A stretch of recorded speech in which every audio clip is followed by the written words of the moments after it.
7ನೇ ವರ್ಷದ ನಂತರ ಮುಂದುವರಿತೀರಾ ಸರ್? ನೀವು 6ನೇ ವರ್ಷ ದಾಖಲೆ ಆಯಿತು, 7ನೇ ವರ್ಷ ಕಂಟಿನ್ಯೂ ಆಗ್ತೀರಾ ಸರ್? ಇಂದ ಪರ್ಮಿಷನ್ ಕ್ಲೋಸ್ ಆಯಿತು, ಕೆಪಿಸಿಸಿ ಅಧ್ಯಕ್ಷರಾಗಿ 8 ವರ್ಷ ಎಲ್ಲರೂ ವಿಶ್ ಮಾಡ್ತಿದ್ದಾರೆ ಸರ್. 8 ವರ್ಷನೂ ಪೂರೈಸಿ. ಇಲ್ಲ ನ್ಯೂ ಬ್ಲಡ್ ಶುಡ್ ಕಮ್. ಹೊಸ ರಕ್ತ ಬರಬೇಕು, ಯಂಗ್ಸ್ಟರ್ಸ್ ಬರಬೇಕು, ಹೊಸ ಆಲೋಚನೆ ಇರಬೇಕು. ನಾವೆಲ್ಲ ನಾನು ಫಸ್ಟ್ ಟರ್ಮ್ಗೆ MLA ಮಂತ್ರಿ ಆದ್ರು ನಾವೆಲ್ಲ, ನಾನು, ಪರಮೇಶ್ವರು, HK ಪಾಟೀಲು, ರಾಮಲಿಂಗಾರೆಡ್ಡಿ, ನಾವೆಲ್ಲ ಎಲ್ಲ ಆಯ್ತು. ನಮ್ದೆಲ್ಲ ಟರ್ಮ್ ಮುಗಿದೋಯ್ತು. ನಾವೆಲ್ಲ ಸೀನಿಯರ್ ಸಿಟಿಸನ್ ಆಗ್ಬಿಟ್ಟಿದೀವಿ. ಹೊಸಬ್ರು ಬರಲಿ ಸರ್. ಹೊಸ ಬ್ಲಡ್ಗೆ ಅವಕಾಶ ಕೊಡಕ್ಕೆ ನೀವ್ ಹೇಳ್ಬೇಕು ಸರ್. ನೀವಿದ್ರೆ ಮತ್ತೊಂದ್ ಕಡೆ ಕೂರಕ್ಕೆ ಚೇರ್ ಇಲ್ಲವಲ್ಲ ಸರ್? ನೋಡಪ್ಪ, ನನ್ನ ಅಭಿಪ್ರಾಯ ತಿಳಿಸಿದ್ದೀನಿ. ಪಾಪ ಹೊಸಬ್ರು ಕೇಳೋರು, ಈಗ ಫಸ್ಟ್ ಟೈಮ್ ಎಷ್ಟೋ ಜನ ನಾವೆಲ್ಲ ಆಗ್ಲಿಲ್ವೇ, ಹಂಗ ಆಸೆ ಇರ್ತದೆ. ಅವ್ರ ಆಸೆನೂ ತಪ್ಪು ಅಂತ ಹೇಳಕ್ ಆಗ್ತದ? ಪಕ್ಷ ಮತ್ತೆ ಸರ್ಕಾರದಲ್ಲಿ ಹೊಸ ಬ್ಲಡ್ ಬರ್ಬೇಕು ಅಂತಾರ.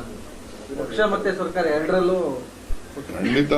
ನಾನು ಅಷ್ಟೇ, ಸಾಕು ನಂಗೆ 6 ವರ್ಷ. ಬೇರೆಯವ್ರು ಮಾಡ್ಬೇಕಲ್ಲ ಪಾಪ. DK ಶಿವಕುಮಾರ್ ಅವರು ಯೋಗಿ ತರ ಮಾಡ್ತಾರೆ ನೋಡಯ್ಯ,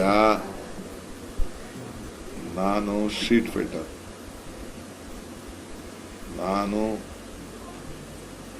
ಬರೀ ಇದನ್ನ ಬಸ್ನ ₹3 ಕೊಡಬೇಕು ಅಂತ ಹೇಳಿದ ತಕ್ಷಣ, 3 ಸತಿ ಕೊಡಬೇಕು ಅಂದ ತಕ್ಷಣ ವಿತಿನ್ 1 ಮಿನಿಟ್ ನಾನು ₹1 ಕೋಟಿ ಚೆಕ್ ಕೊಟ್ಟವ್. ನಾನು ಚೆಕ್ ಕೊಟ್ಬಿಟ್ಟು ಹೋಗಿ ಬಸ್ ಸ್ಟ್ಯಾಂಡ್ ಅಲ್ಲಿ ಕೂತ್ಕೊಂಡು ಸಾಯಂಕಾಲಕ್ಕೆ ಇಡೀ ದೇಶದಲ್ಲೇ ಒಂದು ದೊಡ್ಡ ಸಂದೇಶ ಚಲನ ಮಾಡಿ ರೈಲ್ ದುಡ್ಡನ್ನು ಕಡಿಮೆ ಮಾಡಿಸಿ ಬಸ್ನು ಫ್ರೀ ಮಾಡಿಸೋ. ನಾನು ಇಡೀ ರಾತ್ರಿ ಇದನ್ನ ಕೋವಿಡ್ ಸಂದರ್ಭದಲ್ಲಿ 36 ಜನ ಸತ್ತಾಗ ಇದೇ ನಮ್ಮ ಡಿಸ್ಟ್ರಿಕ್ಟ್ ಮಿನಿಸ್ಟರ್ ವಾಪಸ್ ಹೋಗದೆ ಪಾಪ ಎದುರ್ಕೊಂಡು ಬಂದ್ಬಿಟ್ಟು, ಆಮೇಲೆ ಇವನು ಸುಳ್ಳು ಹೇಳ್ಬಿಟ್ಟು ಇಬ್ಬರೇ ಸತ್ತಿದ್ದು ಅಂತ ಇವನು ಹೇಳಿ, ನಮ್ಮ ಸುಧಾಕರಣ್ಣ ಡಾಕ್ಟ್ರು ತಿರ್ಗಾ ಹೋಗಿ ಬೆಳಗ್ಗೆ 6 ಗಂಟೆಗೆ ಹೋಗಿ ಬೆಳಗ್ಗೆ 6 ಗಂಟೆ ಗಂಟ ಪ್ರತಿ ಮನೆಗೂ ಹೋಗಿ 1 ಲಕ್ಷ ದುಡ್ಡು ಕೊಟ್ಟು ಹೋರಾಟ ಮಾಡಿ, ಈಗ ಪಾಪ ನಮ್ಮ ವೆಂಕಟೇಶ್ ಎಲ್ಲ ರೆಡಿ ಮಾಡಿದ್ದಾರೆ. ನಾನೇ ಬಂದು ಚೆಕ್ ಕೊಡ್ತೀನಿ ಸುಮ್ಮನೆ ಇರು ಅಂತ ಹೇಳಿದ್ದೀನಿ ಎಲ್ಲರಿಗೂ. ಅವ್ರಿಗೆಲ್ಲ ಕೆಲಸ ಕೊಡ್ತಾ ಇದ್ದೀನಿ. ಸೊ ಹಂಗೆ ಅಸೆಂಬ್ಲಿಲಿ ಏನು ಮಾತಾಡಿದೀನಿ ಆ ವಿಚಾರದಲ್ಲಿ ನನ್ಗೆ ಗೊತ್ತಿದೆ. ಹಂಗೆ ನಾವೆಲ್ಲ ಹೋರಾಟ ಮಾಡ್ಕೊಂಡು ಬಂದಿರೋರು. I know how to fight, not for power. My fight is not with in the party, I will fight outside the party. ನನಗೇನು ಅವಶ್ಯಕತೆ ಇಲ್ಲ.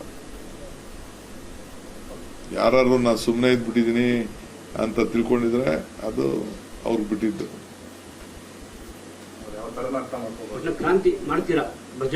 ಕ್ರಾಂತಿ ನಾನೇನ್ ಮಾಡ್ಬೇಕಾಗಿಲ್ಲ ರೀ. ನಾನು ಕ್ರಾಂತಿ ಏನ್ ಮಾಡ್ಬೇಕಾಗಿಲ್ಲ ರೀ. ನನಗೆ I believe in my self. ನನಗೆ self confidence. I live on hope always. ಪ್ರಯತ್ನ ಪ್ರಾರ್ಥನೆ ಎರಡೂ ಫಲ ಕೊಡುತ್ತೆ ಸರ್ ನಿಮ್ಗೆ ಈ ಸಲ.